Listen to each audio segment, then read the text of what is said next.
Hey everyone, welcome in to another daily editorial here on the KE Report. We're getting an update from Eskay Mining, traded on the TSX Venture Exchange under the symbol ESK and on the OTCQX under the symbol ESKYF. I am chatting with Quinton Hennigh, technical advisor and director over at Eskay Mining. Now, Eskay Mining focused at the consolidated Eskay project. The company has released a couple news releases throughout this month of July, both focused on the discovery of new potential VMS systems across this project. The most recent news release focuses on a couple targets in the Scarlett Ridge area that are showing potential for VMS targets. The company also has a drill program underway, 30,000 meter drill program, approximately 12,000 meters through. Now, Quinton, let's start off with the potential here of these new VMS systems. We're calling it a discovery, or the company's calling it a discovery. We don't have any drill results back, but you're basing this on some of the visuals and some of the surface work from these different areas. Quinton, can you take us through where these new discoveries are and what it possibly means for the larger overall project, please? You know, the Eskay Creek deposit, very famous deposit, very high grade. Early days, it was about 46 grams gold and about 2,200 grams silver. And that was life of mine. Okay, that was an extraordinary mine. It was one of the highest grade, if not the highest grade, mines operating on the planet for many years. Now, Skeena is now advancing the lower grade. It's not low grade, but lower grade part of the system. And they're looking at it as a bulk opportunity, bulk tonnage opportunity. They're looking to develop that into an open pit mine at grades of, say 4 gram-ish gold equivalent. It'd be gold with some silver component to that. Now, the Eskay Creek deposit is a VMS. It's a volcanogenic massive sulfide deposit. These are black smokers that formed on the seafloor about 180 odd million years ago.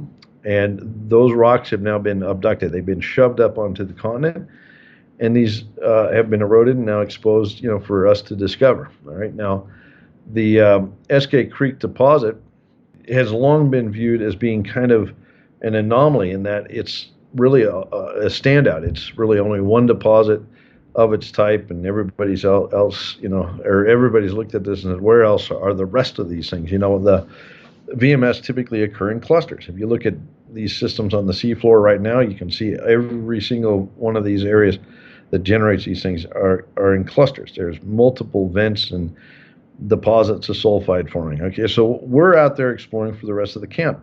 Now, we are at the north end of what's called the eastern anticline. So basically a fold. And we found sulfide mineralization at the north end of the eastern anticline, which is basically the same kind of geologic setting as Eskay Creek. Eskay Creek is the next anticline or next fold to the west, and it occurs at the north end of the Eskay anticline. All right, so we see similarities there, like the overall geologic setting.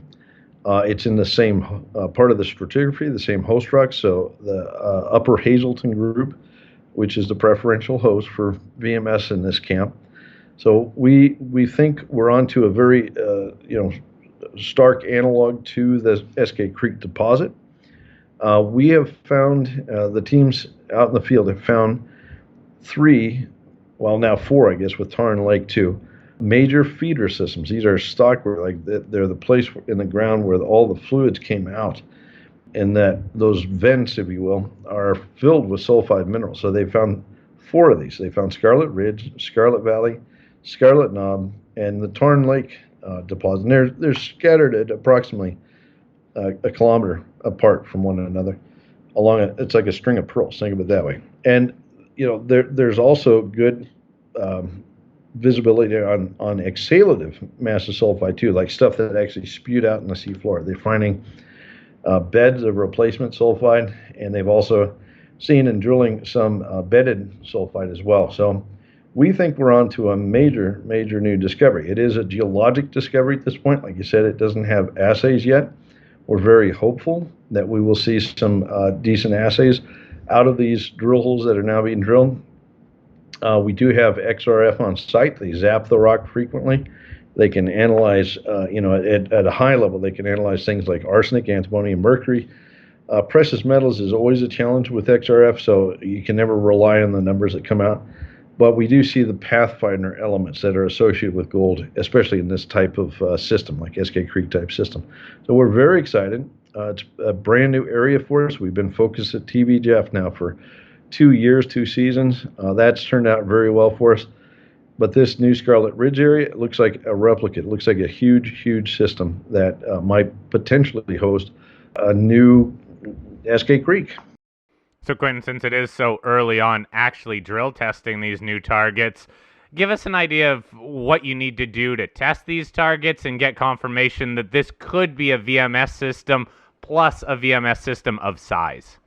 Okay, so they've done a lot of mapping in the Scarlett Ridge area. Fortunately, there is decent exposure. There's glaciation, so the glaciers have kind of stripped away a lot of cover, and there is visibility on the bedrock in many places, and they can actually walk around and outline the footprint of these sulfide systems. They talk about that in the news release. There's measurements of the dimensions of these different feeder zones.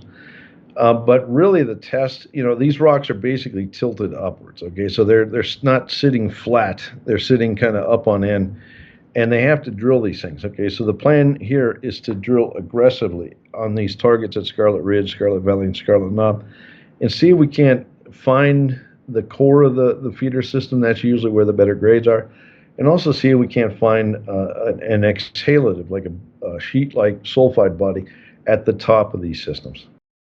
Okay, so then, Quinton, let's also just recap some of that recent drilling at Jeff. The drilling was focused a lot in the northern part of that Jeff zone. What have you been seeing so far? What's the potential of continuing to expand up to the north? Certainly. Now, down at TB Jeff, a little refresh. TB and Jeff are roughly 2 kilometers apart. Jeff is to the north of TB. And we've been chasing the system there. We see from the SkyTem data, for example, that there's a lot more potential for sulfide mineralization. So we've chased the system northward. We did soils last year, showed a lot of anomalous silver in particular to the north. And then we've also been chasing it to the south from TV. We're actually starting to drill down there now. So what we're trying to do at TVGF is expand our knowledge, try to find other sulfide bodies, massive sulfide deposits. And in Jeff North, the first drilling that we did this year did intersect multiple holes with decent sulfide intercepts. These are both stockwork sulfide, like feeder type sulfides and replacement type sulfides, and maybe even some that looks a bit more exhalative in nature. So we are seeing a brand new system emerge north of the Jeff area that we drilled last year. We're seeing a new system emerge, and now we think down there at TV where we're drilling now, we might see another system developing down there as well. So we're very excited to see that expand. So, Quinton, is it normal to have so many systems on a project? I understand this is a big project, but we're talking multiple different systems potentially here. I was very fortunate early in my career. I did my dissertation at Neves Corvo, which is in Portugal. It's part of the Iberian Pyrite Belt. Some VMS camps, you go, okay, there's usually one big fish, and there's a few medium, and then quite a few small deposits. And they're kind of scattered here and there, like they're pretty widely distributed. But when you're into a big camp like the Iberian Pyrite Belt, where Neves Corvo is, sometimes you can see basically a regional scope to these things. They're basically, if you can imagine being on the sea floor at the time, you would have just seen vent after vent after vent coming up, driven by the hot water circulating in the ocean bottom, from magmas. And you can end up producing very, very large systems. So this isn't entirely out of the norm, but it is on the scale of VMS. This is a larger VMS system from what I've experienced in my career. So does this mean that one of these VMS targets could maybe blend into another one, turn out to be a massive target? Or is there a possibility of a lot of, let's say, medium to smaller size VMS systems that turn into deposits but don't necessarily all tie into one? Yeah, that's a good question. So most VMS camps usually have one big one, and that would be in the neighborhood of tens of millions of tons. And then you tend to get a few medium ones, maybe a few million tons each, And I would actually lump Eskay Creek effectively, the original Eskay Creek deposit in that camp. It was about 3 million tons or so, we'll call it. All right, and then you have a bunch of small ones. You have like a myriad of small ones that might be a few 100,000 tons or a million tons, say. All right, so it would be expected to find a very large VMS system. I'm hoping that we will find just that system. Maybe it's at Scarlett Ridge, maybe it's at TV Jeff. I don't know, but I think we have a good chance of finding that. But I think we also have a good chance of finding, those medium scale ones like the 3, 4, 5 million ton systems as well. And I think that we're already seeing clear evidence for in the drilling that we've done at TV Jeff. So then out of this remaining, let's say little under 18,000 meters from this 30,000 meter program, how's that going to be split up moving forward?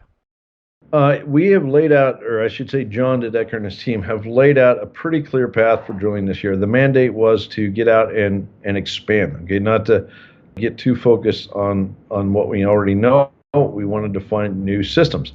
So they've laid out a series of widely spaced fences of holes where you drill and because of the angle of the hole, you're basically overlapping holes.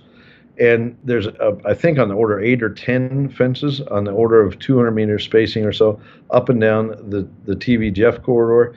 So a lot of wide space drilling through there. Up at Scarlett Ridge, I think they're doing the same. In the map, you can see the layout for some of the first drill holes they planned there. But I would say overall distribution, most of the drilling this year, I would say 80% of it is actually going to go towards testing new targets in this fashion. Wide space drilling, trying to lance new sulfide systems. If people are expecting us to have, like once we lance one, yeah, we'll have great results. But if everybody is expecting each and every hole to deliver like last year, look, we're fishing for whales. There's going to be some holes that hit, some holes that don't hit. All right, but it's the ones that hit that count, okay, because we're looking for more of these VMS systems. So wide space drilling, looking for big targets too, right? You guys are doing some big step outs, it sounds like. In terms of cash in the bank, I assume everything's fully funded, but can you give us an update on that, please? Yeah, we started the season, I believe, with 11 or 12 million in the bank. We did a financing in March, I believe it was, maybe April, can't remember. And then there was a large pile of warrants that were exercised around early June. There actually are some more warrants getting exercised right now, but this program is fully funded. The guys are doing a great job keeping track of costs and so forth. I'm very hopeful that they can keep this within budget. And, well, if they don't keep it in budget, it means they drilled more. So that's not necessarily a bad thing. But right now, it looks like we have cash to complete this program. All right, Quinton, final comment then. How do you want people to view this Eskay mining story? Because, look, there is still a lot of interest in it. The stock has rebounded just in the last couple of days, and some people are comparing it to the neighbor, Skeena Resources, saying these are similar market caps, different stage projects, but one also being a new exploration story, the Skeena one being, again, kind of a renewed story on the back of what was one of the highest grade producing mines. How do you want investors to view the Eskay mining story? Okay, where we're going from here is to find more discoveries. All right, we want to find Eskay Creek 2, 3, 4. Okay, that's what we're about right now. We've got TVF, which looks like a very good system, but we want to expand upon that. This year, like I said, we were allocating most of our drilling, 80% or so, towards testing new targets, new areas, in hopes of finding additional discoveries. The view that I think people should have is that in any VMS camp, it would expect a distribution of deposits, like I suggested, one big one, a few medium ones, and a bunch of small ones. Well, if you look at the ground that we have, one quick look at the map, you can see we have a huge land position compared to our neighbor at Skeena. It's not to belittle them, but what I'm saying is we control most of the district. So all of those fish that are out there waiting to be speared are going to be on our ground. And I'm very hopeful that by the end of this season, we will demonstrate to investors that we have a number of new discoveries. All right, Quinton, thank you for the update. I'll post a link to the Eskay Mining website and the news section so you can read over these new discoveries, the news on these new VMS systems. Please email me if you have any questions, fleck@kereport.com. I'll follow up with Quinton on the back of those questions and some more news. Quinton, thanks again for your time. Thank you, Corey.